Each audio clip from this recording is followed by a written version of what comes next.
ಮಾನ್ಯ ಪ್ರಾಂಶುಪಾಲರೇ, ಉಪಪ್ರಾಂಶುಪಾಲರೇ, ಎಲ್ಲ ಶಿಕ್ಷಕ ವೃಂದದವರೇ ಹಾಗೂ ನನ್ನ ನೆಚ್ಚಿನ ಮಿತ್ರರೇ, ಎಲ್ಲರಿಗೂ ಶುಭೋದಯಗಳು.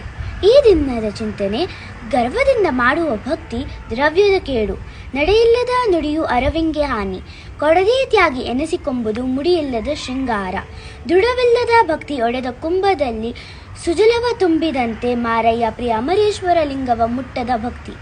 ಈ ಚಿಂತನೆಯ ಅರ್ಥ: ಅಹಂಕಾರದಿಂದ ದೇವರ ಪೂಜೆ ಮಾಡಿದರೆ ಅದು ಸಂಪತ್ತಿಗೆ ಹಾನಿಯಾಗುತ್ತದೆ. ನಡೆಯಲ್ಲಿ ಶುದ್ಧತೆ ಇರಬೇಕು. ಯಾರಿಗೂ ಏನು ಕೊಡದೆ ನಾನು ತ್ಯಾಗ ಮಾಡಿದ್ದೇನೆ ಎಂದು ಹೇಳುವುದು ಸರಿಯಿಲ್ಲ.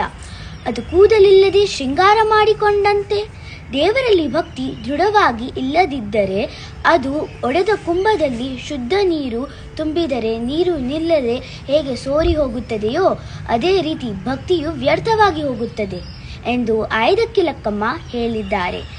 ಈ ಚಿಂತನೆ ಮತ್ತೊಮ್ಮೆ: ಗರ್ವದಿಂದ ಮಾಡುವ ಭಕ್ತಿ ದ್ರವ್ಯದ ಕೇಡು, ನಡೆಯಿಲ್ಲದ ನುಡಿಯು ಅರವಿಂಗೆ ಹಾನಿ, ಕೊಡದೇ ತ್ಯಾಗಿ ಎನಿಸಿಕೊಂಬುದು ಮುಡಿಯಿಲ್ಲದ ಶೃಂಗಾರ, ದೃಢವಿಲ್ಲದ ಭಕ್ತಿ ಒಡೆದ ಕುಂಭದಲ್ಲಿ ಸುಜಲವ ತುಂಬಿದಂತೆ, ಮಾರಯ್ಯ ಪ್ರಿಯ ಅಮರೇಶ್ವರ ಲಿಂಗವ ಮುಟ್ಟದ ಭಕ್ತಿ.